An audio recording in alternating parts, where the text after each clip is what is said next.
Welcome to the Cherrywood podcast with me, the lovely Rachel Burridge. That's my name. I thought you were going to do it normally. And Simon Burridge. So, just there? Yeah. And who you are? Oh, Frankie Davison. And company? Sant and Davison, Florist.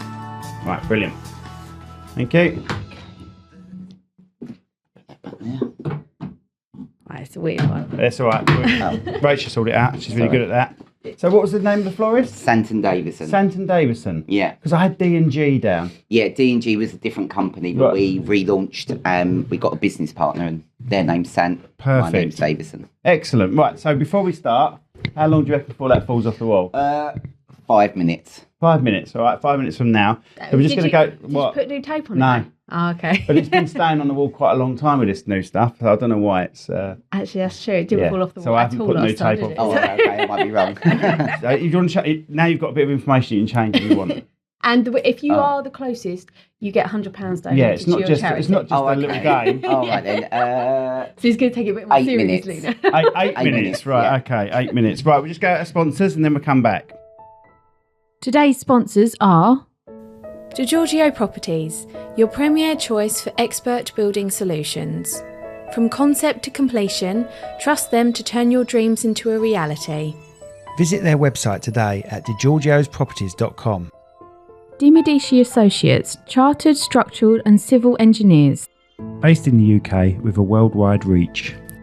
Visit their website on dimediciassociates.com. Bang, we're there. Right, right. Okay, Frankie. Lovely to meet you. Thank Nice you to meet you. because it's a last minute request, but we're in the wedding business. You guys are because you're florists. So tell us about your florist and how you became the owner of this business. I started off in floristry when I left school 31 years ago. Always worked for people, London, mainly Bexley Heathway, that's where I'm originally from. Okay. And then worked in hotels in London. And then I had 7 years break, went off repping. Oh, right. Where'd you go? Worked everywhere. I've worked in the Canary Islands, Dominican Republic, Turkey, Nice. Spain. So I had 7 years off. When I come back, I thought, right, let's get a florist. So I opened up a shop in Gravesend for years. Oh, right. Okay. And we had that for 11 years called Flower Pot. Whereabouts? I know a flower. So we had Windmill Street and Yeah. we had one in Perry Street. Yes, that's right. Is that the one just before the bridge, the railway bridge? Yeah. Oh, Yeah. right, okay. It used to be a bike shop in my day. The Bike shop's shop's a further couple doors down. Yeah, that's just gone actually. Yeah. And then I adopted 3 children. So had 5 years, sold the shop because I adopted some children. I had 5 years at home, and then this little shop, little shop in Tollgate Lane come up. And I was like, shall I get it? And everyone's like, don't, you sold your shop. Do you really want to go back to it? So we got that, and then we just built it. We actually opened up, I think it was 2 weeks before lockdown. Oh, no. Oh, what? I know. But then we done it all from home, and it built actually lockdown done us a favour. Yeah. So then we built our business up, and then we was there for 4 or 5 years, and then this shop come up. We needed more room, and then we moved over to how many minutes? Do you know what? That might not be far off the first 5 minutes. Yeah, I should have. You never know. No. I'm happy to give you the 5 minutes. I was the one that persuaded you otherwise. There you go. That's out of the way. It messes up Never the changed my conversation mind. as well. Messes up the conversation. Oh, Riley, you couldn't get me my coffee, could you? Quick, I'll put it round. Yeah, sorry. So and we're now in the big shop. We got a coffee shop in there as well. Brilliant. How's the coffee shop going? Yeah, all right. It's good. Because that's the new addition to it, isn't it? Yeah. Yeah, I had to because the shop's so big. We needed more room. Right. We had to have something else with it. And I was like, what could we do? What goes with flowers? And people were like, actually, someone said a wedding dress shop. I was like, no. Oh, that'd be too. I think that'd be too much. Really. Yeah. You'd have to literally split it in half. So then we was like, what about coffee? So we now do coffees, cakes, toasties, and things like that. Not big meals, but like snacks or lunch. Yeah, like really we do lunch jacket bits, potatoes and stuff. Yeah. So we've done that with the flowers, and it works really well. Brilliant. Because I've been in there before and it smells so good. You're sitting there having a coffee. That's you're like, my oh, God. afternoon phase. Yeah. And you're just sitting there and like, oh, the flowers. Yeah, it's nice place, it's nice environment to work. Brilliant. Definitely. Okay, so weddings. You get a lot of weddings every year? Yeah, we do every year. We get a lot of weddings, and we do a lot of weddings actually where we've done the bride, and then it might be their sister's turn. So we have a lot of repeat customers as well. Yeah. So yeah, we've got quite a few weddings. We've done quite a few already this year because a lot of people are having more winter weddings Yeah. I find, than summer weddings. Yeah, it's a bit cheaper, isn't it? So is there so for winter weddings, is there a specific type of flower you would use for winter weddings? Because obviously it's different from that and summer. There is. Well, not really. I mean, you can get any flower any time of year. Peonies, probably not so much, but you can. But if you get something that's out of season, they're going to have to pay the price for it. Yeah. Because it's grown specially. So what, is it grown inside or? Yeah, they're all grown in Holland. We get flowers from Holland, Ecuador and Colombia. Oh, right. But Holland's the main hub. How do they travel that well then? What, from Holland? Oh, Colombia. Colombia, it's literally, you order on a Tuesday, it's picked and then flown over direct into Holland, and Holland ship it over by Thursday. Wow. It's literally that quick. And Holland, literally, you order one night. Say I ordered by 2:00 today, it'd be with me in my shop in the morning in crates. That's unbelievable. Wow. Literally. Because I've always worried for you. I don't know why. It's not even my business. But I'm like, what happens if they're all dead by the wedding morning or something? No. It always worries the hell out of me. No, I mean, we've got a big fridge as well, which keeps them at a certain temperature. Right. But like, if we always make the wedding the day before, so it's all done properly. Yeah. And then you keep them in the fridge for the night? Overnight, and then we take them off. Does it slow down the process? Yeah, it does. Flowers should be between 3 to 5 degrees. Okay. So our fridge is set at that. So we put them in, and then they keep nicely. The only problem we do have is on hot days when there are flowers outside and you've got the sun beating on them. But as long as it's perfect when we... Yeah. That's the thing. Yeah. Once they've seen it, that's all you'll... Yeah. And the photographer's done the pictures, then that's it. And we always try and deliver the flowers to the bride while they're getting ready. So you guys, like photographers, can take pictures of the flowers while they're getting ready and stuff. It's always a bit nicer. So do you just do the bride's flowers, or do you do the actual... We do venues brides, we do the whole lot. Is there a venue you use more than usual, or you recommend a supplier? The Knoll. Knoll recommends us, Kelly at the Knoll. I love the Knoll because the women that work there look exactly the same, but just through different stages of life. They do actually. They're all blonde. Yeah. No, blonde, leggings. Yeah. Through all stages of life. They actually do. They're really good, but their weddings, their weddings are really nice. And we do Cruden Castle quite a lot, but we do a lot in Tunbridge Wells. We do a lot of golf courses now. Right. I think the old traditional wedding of church and then go on to a venue is really slowing down. It's more like one venue. Yeah, and I don't think churches help themselves, especially for photographers. They make it as awkward as possible. Yeah. And I know there are some awkward photographers out there that really do sort of not destroy the day, but get in the way. Yeah. As long as you play the game, but it restricts everyone else, and that's the problem we have. We're quite good as well, aren't we? We normally speak to the vicar beforehand or go to rehearsals or anything like that. Send that a letter, we can. And we say to them, where do you want us to stand? We don't want to say, we're going to stand here, we're going to do this, because it's not our job to do that. So we will work with them. And then if you work with them, you might get a little bit of leniency. Unfortunately, I just go with whatever bad experience they've had. You know what I mean? And so the next person that comes along and then they say no. Yeah. I mean, we've had vicars say, literally shoot behind me. It's absolutely fine. But then we've had vicars that say, you aren't allowed past the second row of pews. So you've literally got to take it all like that. That's the same with the flowers. When you do a church, majority of the vicars, so we try and keep our brides' money to a minimum. So we work out, right, if you're having flowers in the church, you're going to be there for 45 minutes to an hour. While you're having your pictures done outside, we'll remove the flowers and take them to the venue. You can double use them, so you're saving yourself money. But a lot of churches are like, no, if you put flowers in, they have to stay. Oh, that's out of order. I know, that happens all the time. That is out of order. Yeah, It's not even their flowers. I know, but they're like, if you're putting flowers in, they have to stay. So when we do like golf, like other venues where it's all in one, that's what we'd recommend to a bride. So it keeps their money down. Because, I mean, people come in with these great big ideas. And then suddenly they're like, you quote it and their bill's like $2,500. Yeah. They're like, really, for flowers? It's like, well, we can cut it down by if we reuse that, then we get it down to your budget.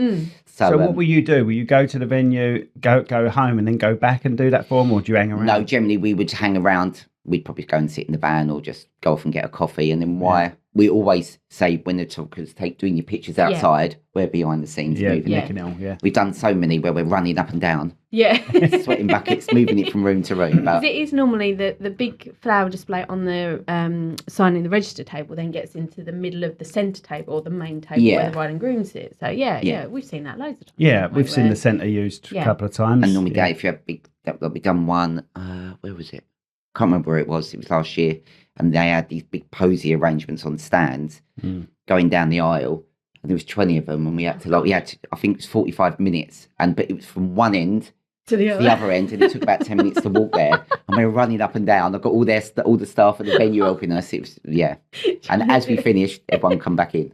You're like,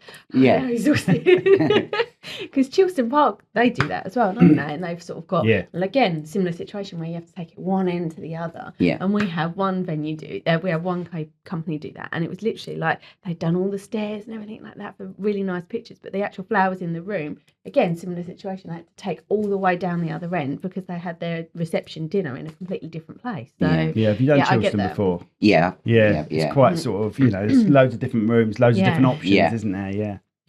So would you say, how if you had to say to a bride, right, okay, to keep your flowers fresh, obviously in the morning you put them in water, I've seen that countless times, but on a day where it's really hot and she wants her flowers to look fresh all day for photos, we would take them to the venue, let the photographer do their bit while they're getting ready, then we'd remove the flowers, and generally most venues have a cold room or a cellar. Oh, right, okay. And then we'd speak to the wedding coordinator and they'll take the flowers and keep them there, and just before she's due to go down there, they'll give her a bouquet back. Nice. So that's the best way, that would keep Can it they fresh, weep that quick then in hot weather? Yeah, it all depends what flower you're using. If you're using hydrangeas or something, literally within 10 minutes they can go over, Yeah.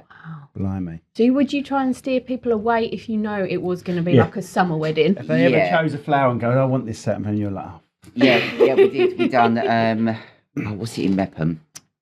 Nursey Court, and we done a wedding there, and she wanted big urns with all cut hydrangeas, not plants, and hydrangeas all on the tables, and it was a really hot day, and we done it all. I went back so I had to do a few more bits, and I walked into and they'd all gone over. No. I was literally, but luckily the bride's mum was there, and she's like, it's not your fault, and we're like standing there, we're dunking them in water. No. They did pick up slightly, but it looked... It just weeks. Yeah. But so if you dunk them, they sort of can recover? Yeah, if you dunk them in water, the head? Yeah, the head. And after about an hour, they should start picking up. But it was so warm because it's a marquee. Oh, yeah. It just didn't really work very well. Right. But the bride was okay. Waterboarding the flowers, isn't it? Yeah. But she did, you will work, she had to have them though, because I think it was her granddad's favourite flower in the past, and that's what she wanted. I bet he's cracking up. Yeah, he probably was, I did try and steer her away, but no, we've done them. So, you do have a few weddings. It's a live product, and sometimes, very rarely things go wrong, but that's what we're there for, to resort it. Yeah. So have you ever had things go massively wrong? You think, oh my God. Well, you've had to get a backup set of flowers in? No, something? Not really. No. Good. God. The only we have once, and that was when we was moving shop, and it was on the Sunday. We was moving it. We thought we'd do it on the Sunday because we opened, but we closed that Sunday. Yeah, it was weird because it was in the Tollgate. Yeah. Is that Tollgate Alley or something? Yeah, Tollgate Lane, And then it moved to the thing, and then it moved back for a bit, didn't it? Yeah, we did, We had a dodgy business partner. Right, okay. Can't really talk about it, but it's going through courts and stuff, so we had to go back. I heard that from the hairdressers. Eden? Yeah, Eden. Do you know them guys? Yeah, we do flowers from Oh, right, yeah. So, there was a lot of dodgy stuff going on, and we was on holiday, and when we come back, the shop had been closed. And then, luckily, we still kept the other little shop, so we moved everything back to there just for a time till we could resort the lease and stuff. So, we're back in there now. But, when we was moving, there was a wedding at the Knoll, and luckily we worked with the Knoll really closely. She rang me and was carrying boxes. My phone kept ringing. I thought, what's that? Where's Kelly? And she went, what time are you coming with the wedding flowers? I went, what wedding flowers? She went, the wedding. Today's wedding. And I was like, so I went through the diary. I was like, oh my God, we got wet. But luckily it was all nightmares of this. It was all sunflowers. And luckily on the Saturday, we had a fresh delivery for this shop to open up Monday. Yeah. And we bought loads of sunflowers. So there's boxes being moved. I'm standing there making up this wedding. We got it there an hour before the wedding. Bride was not aware. It was fine. But that's the only time we've ever nearly missed the wedding. I bet you're like, oh my God. Oh, my heart was sinking. Can you imagine missing a wedding? Yeah, we obviously we never missed a wedding, but I panic. I panic. So what? I check paperwork. I check the digital files. I check the paper file. Is there anything we missed? I check the calendar. In case, Everything goes on an app, and it reminds us 3 days before, reminds us the day before. We have a paper file, a diary, and we have a computer. So it's just pinging everywhere that we've got a wedding coming up, because honestly, my heart was here. We do have nightmares though, don't we? We're sort of like, oh shit, have we got the right date? Have we got the right time? Have we got, it's someone's big day, isn't it?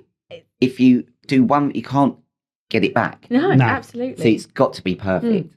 So it's like with Riley. We're going to start taking Riley to some weddings because he's just come out of college, isn't he, Riley? Little boy, yeah.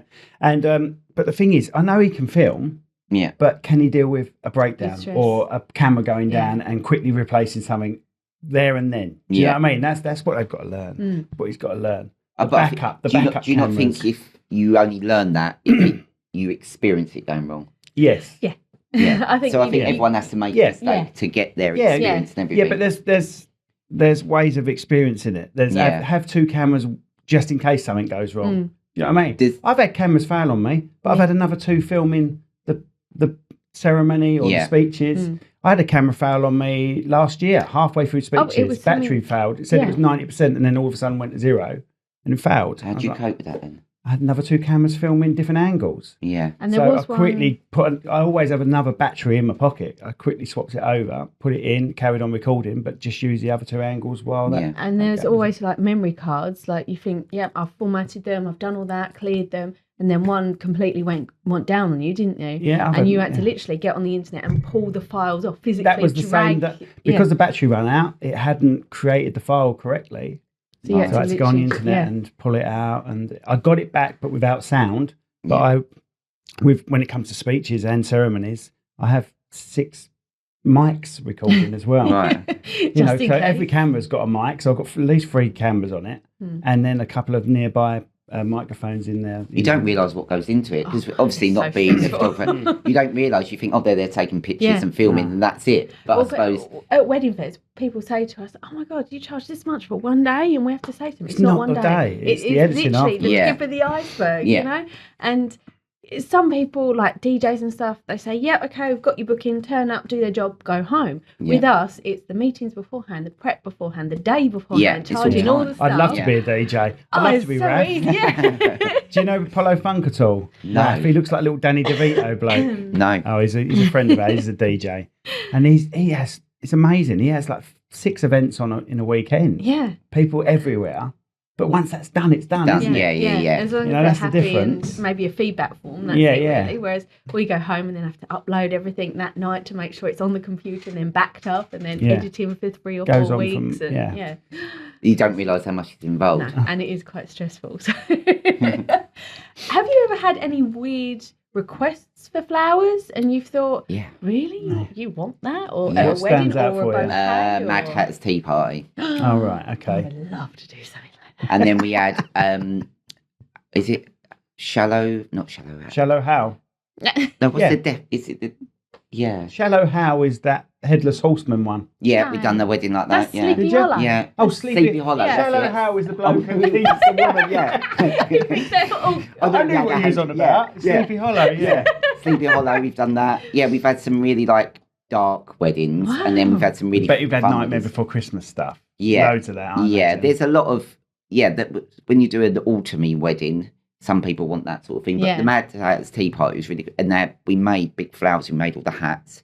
Then they wanted a giant rabbit done. Teapots, it was quite unique. It was nice. So do you have to get the framework in for that sort of stuff? I make them all myself. Oh, wicked. Oh, wow. Yeah. We do get sometimes, if it's a bit tricky, we get the framework done, but generally we try and do it ourselves. Brilliant.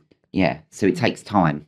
So how long, like the Mad Hat's tea party, how long did that actually do? Because obviously you had to. I started prepping that about 2 months before. Like the frames. The framework. Yeah. So when could you put the flowers on? 2 days before? Day before. So you've got a team of us and we're just all working together. So how big's your team then for something like that? There's 8 of us all together. Wow. Most of them have got 2 full-time, the rest are all part-time. And then we've got other people that we call in for weddings. I've got a person called Charlotte, and she used to be a London florist. I've known her for years, and if I've got a wedding on that you want it to be perfect, I'll take her with me and me and her do it.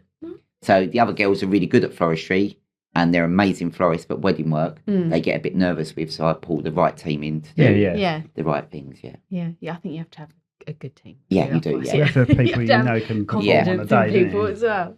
So what made you get into floristry then? What, you're at school, you're doing all your learning, you're doing all your studies and everything. What made you sort of get into it then? And my dad's a builder. So Bromley, you said you're from, is that Bexley right? Heath. Bexley Heath. Yeah. Right, okay. Not Charlton fan, are you? No. Everyone's from Bexley Heath on this podcast for some reason. That sort of area. I think South London. Yeah, everyone moves this way. Northfleet. I moved a little bit, but I moved 8 miles. You moved about 18. Yeah.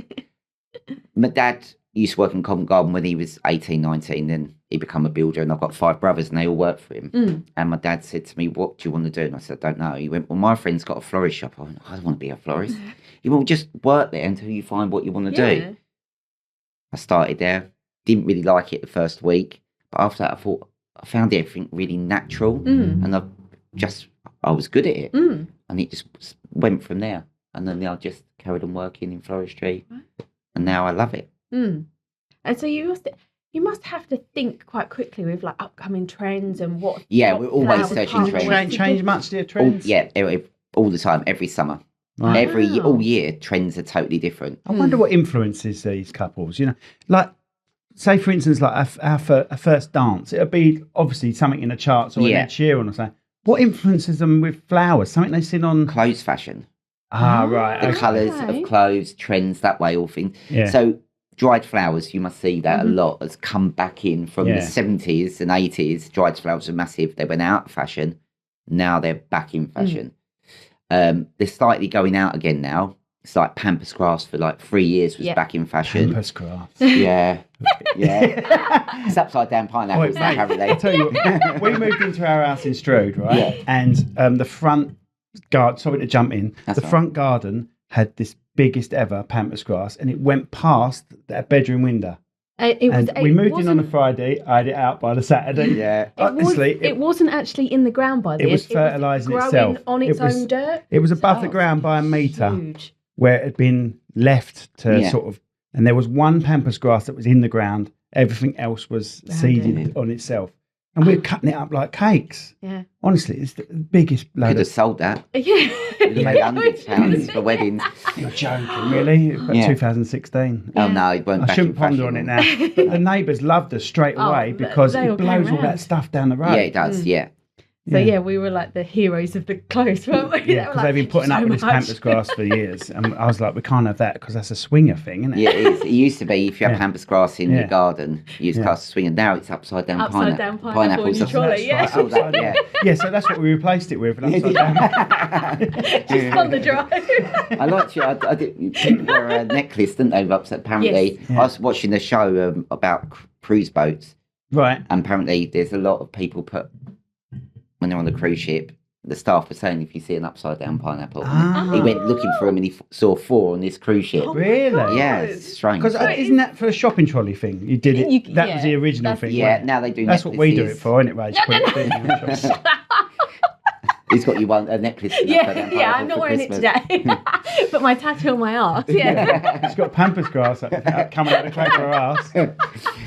Sorry. That's all right. Right, where were we? Sorry, pampas grass was that was in fashion. But like, I mean, you get your classic flowers, which will always be peonies, hydrangeas, roses. Yeah. But it's the colours and the style. So like now, brides' bouquets used to be compact hand-tied. Now they want these giant, loose, bigger than their self bouquets to walk down the aisle with. There used to be a phase where it was just the one flower as well. Yeah. I bet that made your life easy, didn't it? Yeah. For a couple of years. Little ribbon. Here we are. It did, but we didn't actually earn much out of the wedding. But now they want these giant brides and, they want big bouquets with lots of loose eucalyptus. Well, yeah. Because I've done a few shots where it's like, what do they call it? Like style days. So, everyone gets there and you just basically try out new hairstyles and makeup, new dresses, and then they shoot the day. And I had one a few weeks ago and they gave me this bouquet and I was like, oh my God, I actually forgot how heavy bouquets actually are. So I'm holding it thinking, it's really heavy and it's getting lower and lower and lower. Well, it's got to be lower, bush to bush. That's what we tell our bridesmaids anyway, bush to bush. Yeah, so trends, we just take it from fashion, but we also, a lot of florists will they'll be on Facebook with groups and there's like, you've got the British Florist Association, you've got the Dutch one, and they set trends coming up. So we go on there and we look at the trends for each year and stuff. And I suppose anything like a royal wedding or something, people look at the flowers then, Yeah. and then you know, okay, we're going to have this, and this in because this is going to be a trend, I suppose, and stuff like that. And it does go on like celebrities getting married. Yeah. People take that on board and they like part of that look and then part of that look. And then, like with brides, years ago, we would have a book and people would flick through it and go, like that. Yeah. We don't do that no more. Nah. Did you give them samples? They know, don't they? They already know, don't they? Yeah, we do samples, but I'd say to a bride, if they come in, what's your colour theme? I say, right, what I want you to do is go away, go on Pinterest, build yourself up a mood board online, bring that into me. Even if it's totally opposite colours, but it's colours you like, we can then start building that, and then we build a mood board for them. Oh, nice. So then we sort of can visualise what they're looking at. Yeah. Because it's easy talking, but what's in my head and what's in your head is too different. Absolutely. So then we just build it up like that, and then we build them a file up, and then we work together throughout their wedding. It's the same with us, really, isn't it? We have couples come along, and they've only ever seen their mum and dad's wedding album. Yeah. So they assume their wedding album is going to be open a page, and there's one picture on there where we sort of create a storybook. Yeah. And they're sort of blown away, aren't they? They've not. Some of them haven't done any research. Some of them, like you say, they've seen their parents' photos with the flowers that their parents had, and they were like, "Oh, well, I'm just going to have the same as them." Yeah. You have that quite a bit where they say, "Oh, I'm going to have the same as what my mum and dad has." Do you do a lot of karaoke? Yes. Because that's quite big, isn't it? Yeah, that is. Yeah. It's Marmite. It's dying down a little bit, and it is Marmite. So if we do a wedding fair, we do Detlin quite a lot. Yeah. And if someone walks past and they see karaoke in big writing, 50% of them we go, nah, not doing that. So we've got really small writing down the bottom now. Yeah.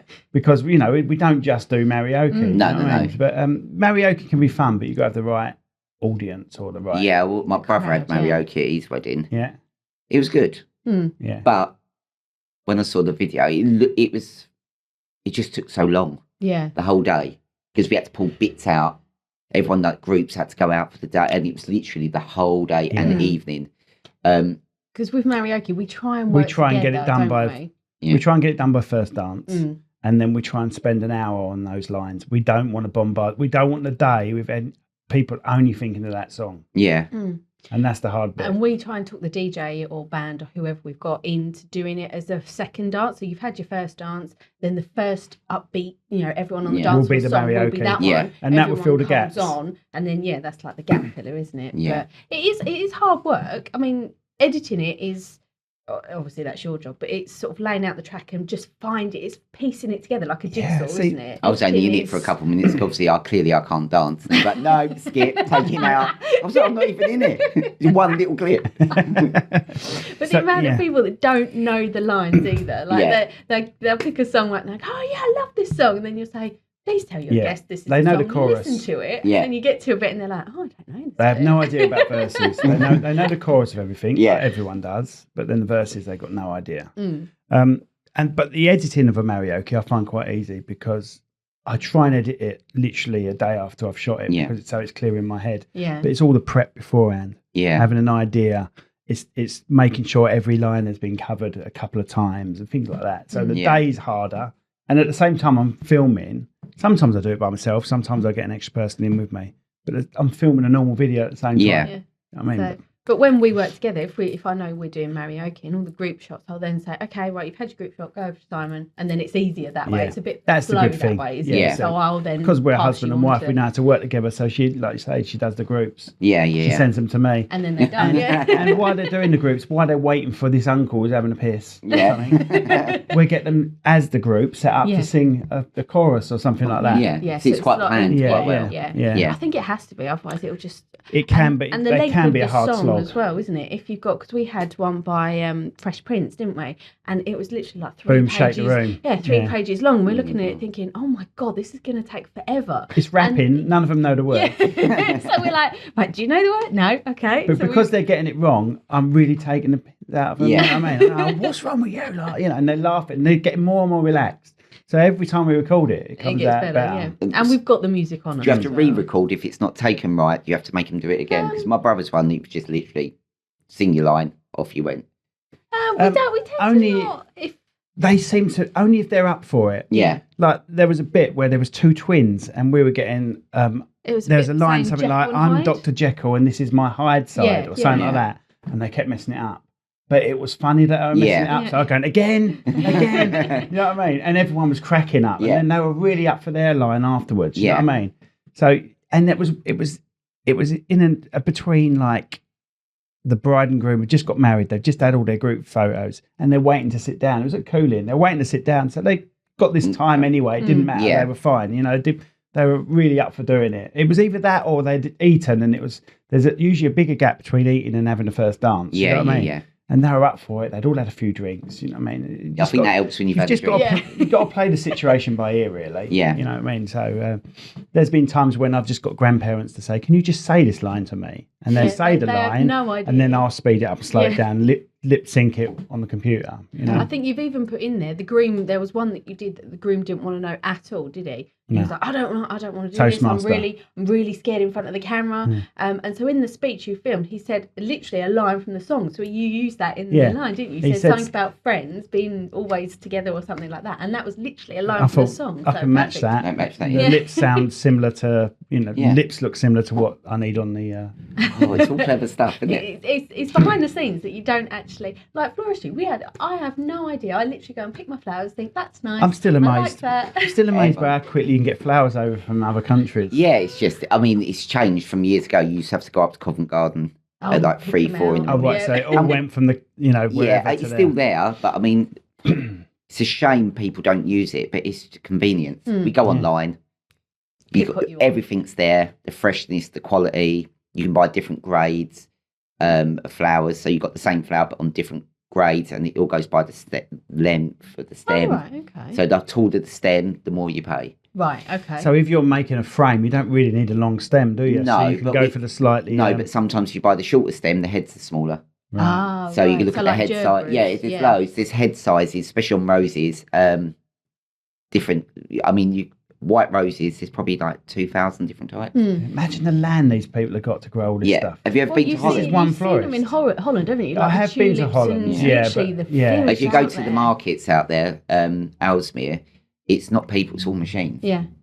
So when I went out there, the Dutch company said, right, order some flowers now, we'll cancel it. What's a machine go and pick them? I was on an app, on my app, I ordered some flowers, my name come up, my company name, and then the robot goes off, gets that particular bucket, picks it up, looks at it for its quality, in like a camera, looks okay, and if it's rejected, he had some old ones, he got it and it rejected it and picked another one. And it goes on the conveyor belt to people. It goes to the conveyor belt right down. There's a packer there packing it, and all your flowers just get picked like that. Right, so they're not planted in the ground; they're planted in pots, are they?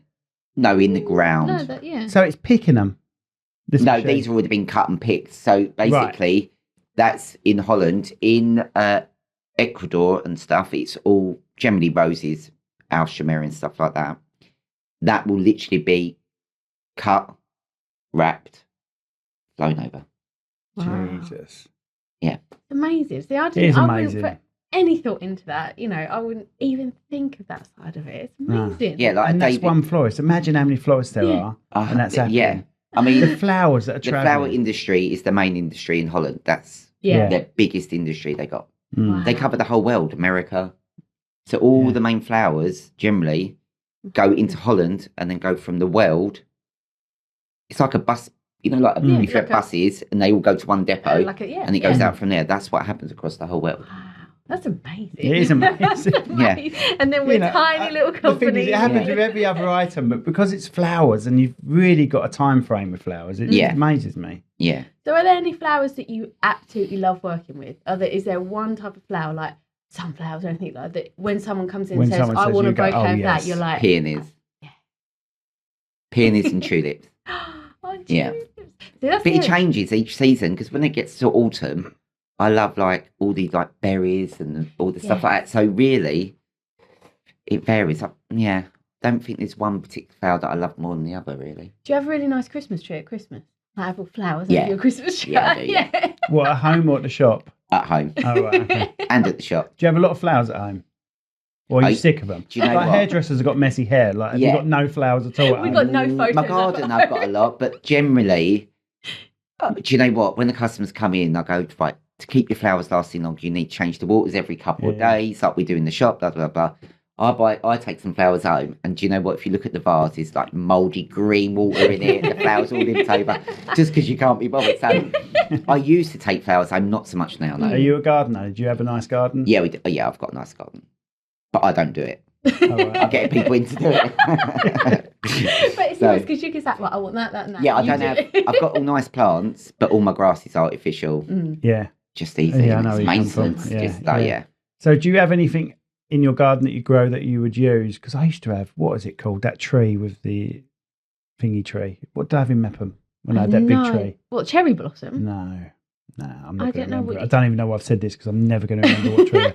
But the leaves and a branch with the leaves is used quite a lot. Eucalyptus? Yeah, I think it was. I think it's a eucalyptus tree I had, yeah. Yeah, I've got rosemary, big rosemary bushes. I use that a lot. Yeah, so you do use some of your own stuff. Yeah. Not much, but some of it.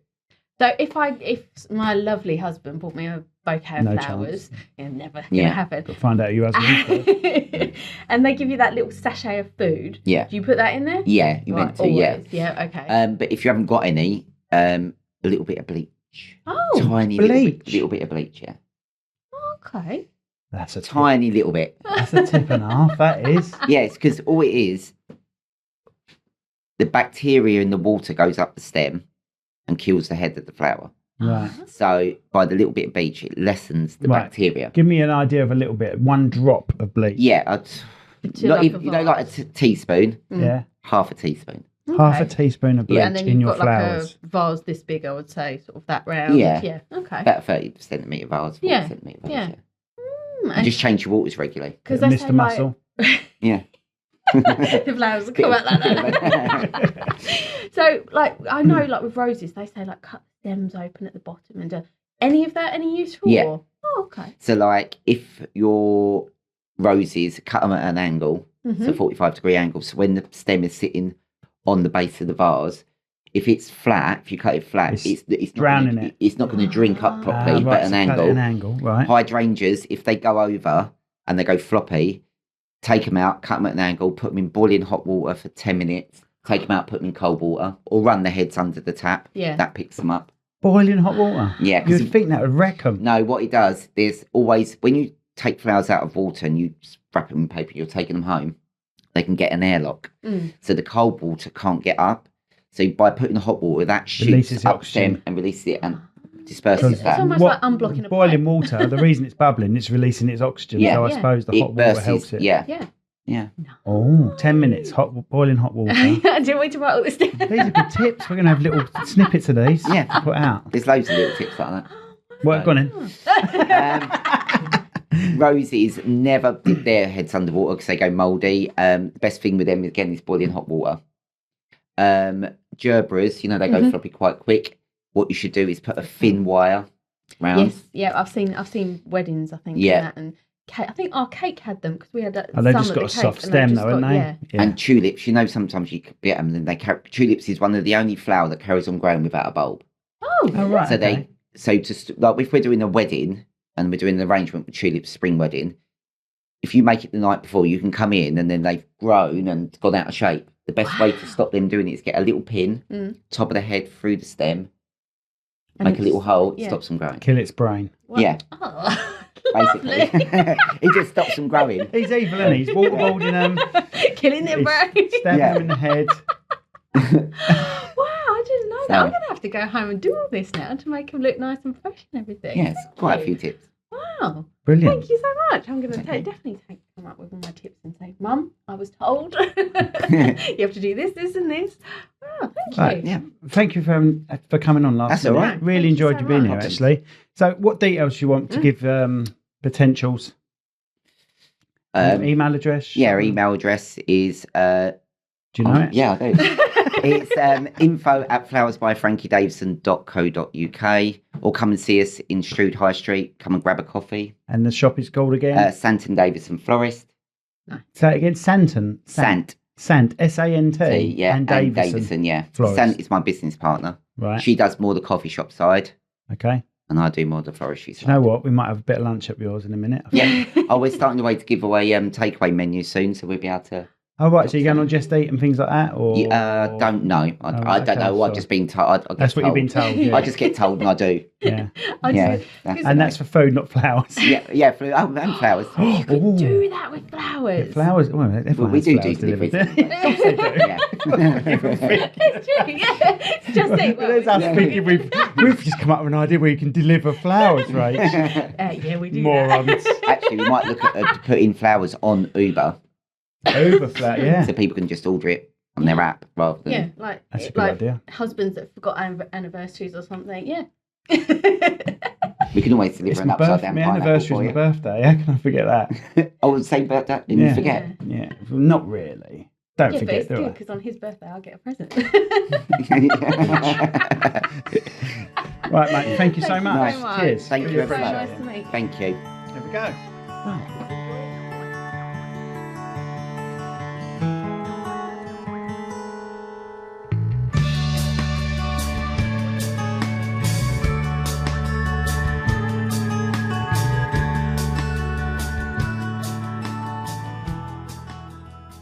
This podcast has been brought to you by Snugdubs Campervan Hire. Roam the world, park anywhere. That's snugdubs.co.uk. This podcast was brought to you today by Austin's Eatery on Station Road, Strood. Try the Viking Challenge.